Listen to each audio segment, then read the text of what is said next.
ఆదోని నియోజకవర్గ ముస్లిం సోదరులందరికీ బక్రీద్ పండుగ శుభాకాంక్షలు తెలియజేస్తున్నా. ఈ దర్గా నా ఇంటి వెనక భాగాల్లోనే ఉంది. ఈ దర్గా స్టార్ట్ అయినప్పటి నుంచి కూడా దర్గా పెద్దలకి నా వంతు సహాయ సహకారాలు ఇప్పటి వరకు కూడా చేస్తూనే ఉన్నా, భవిష్యత్తులో చేస్తూ కూడా ఉంటా. మరి ఆదోనిలో ఎన్నో దర్గాలు ఉన్నాయి. మరి ఆ రకంగా ఈ దర్గా కూడా సంవత్సరము విపరీతంగా ప్రజలందరూ అన్ని కులాలకు సంబంధించిన ప్రజానీకం కూడా ఇక్కడ వస్తారు. మహత్యం ఉన్నందువల్లనే ప్రజలందరూ కూడా ఇక్కడ వస్తారని నేను భావిస్తున్నా.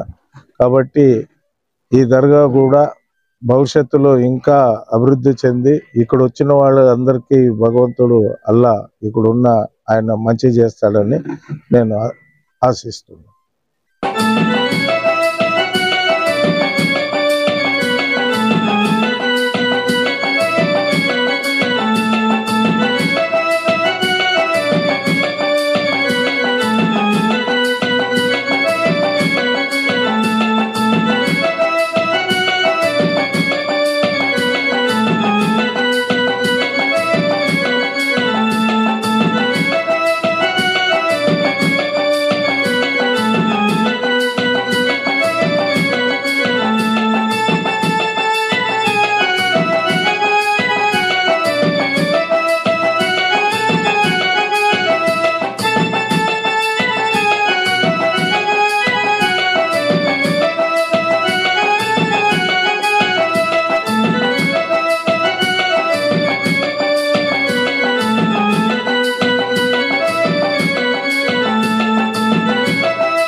अस्सलाम वालेकुम।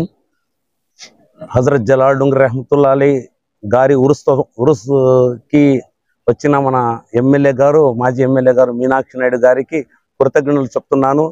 అన్న మనకి ఒక 32 సంవత్సరాల నుంచి మన అన్న దర్గాకి చాలా సౌకర్యాలు ఏర్పాటు చేసినారు. ఇంతకుముందు మన దర్గాకి దారి కూడా లేకున్నట్ల అన్న చెప్పి దారి ఇప్పించినాడు. ఇంతకుముందు బోర్ కూడా లేకుండా చెప్పి మనకు బోర్ కూడా చెప్పి వేయించినాడు. ఇక్కడ మన దర్గాకి ఒక ఫస్ట్ మన గవర్నమెంట్ రిజిస్ట్రేషన్ కోసం మన అన్న మనకి ఒక్బోర్డ్ నుంచి 213లో లెటర్ కూడా ఇచ్చినాడు. ఇక్కడ మన ముత్తల్లి గారికి, ముత్తల్లి చేయమని. అప్పుడు అన్న చెప్పినందుకు మన గవర్నమెంట్ తరపు నుంచి ముంతఖబు గెజిట్ కూడా మన పేరుతో అయింది. మన అన్నగారు మన ఇంటి పక్క మన దర్గా పక్కనే ఉన్నారు. మనకి చాలా 32 సంవత్సరాల నుంచి మనకి చాలా సపోర్ట్ చేస్తున్నారు. ఏది విషయం వచ్చినా మన ప్రతి సంవత్సరం ఒక సంవత్సరం ఏమైందంటే బక్రీద్ పండుగకి ఊరు సేవద్దన్నారు. అన్న దగ్గర పోతే ఏమన్నారు, ఈ ఊరుసుని ఏదన్నా కానీ అన్న ప్రతి పండగ ఏ పండగ ఆ పండుగ రోజే చేస్తేనే బాగుంటుందని ఇది బక్రీద్ పండుగ రోజే మన దర్గా ఊరుస్తత్వం బక్రీద్ పండుగకి చేయాలని మన 3 టౌన్ సిఏ గారికి చెప్పించి మన ఉరుస్ కూడా చేపించినారు. ఏ పనైనా కూడా అన్న మనకి అప్పటి నుంచి ఇప్పటి వరకు చాలా సహాయం చేస్తున్నారు. ముందు కూడా మా అన్న దర్గాకి సహాయం చేయాలని, సపోర్ట్ చేయాలని ప్రార్థిస్తున్నాము.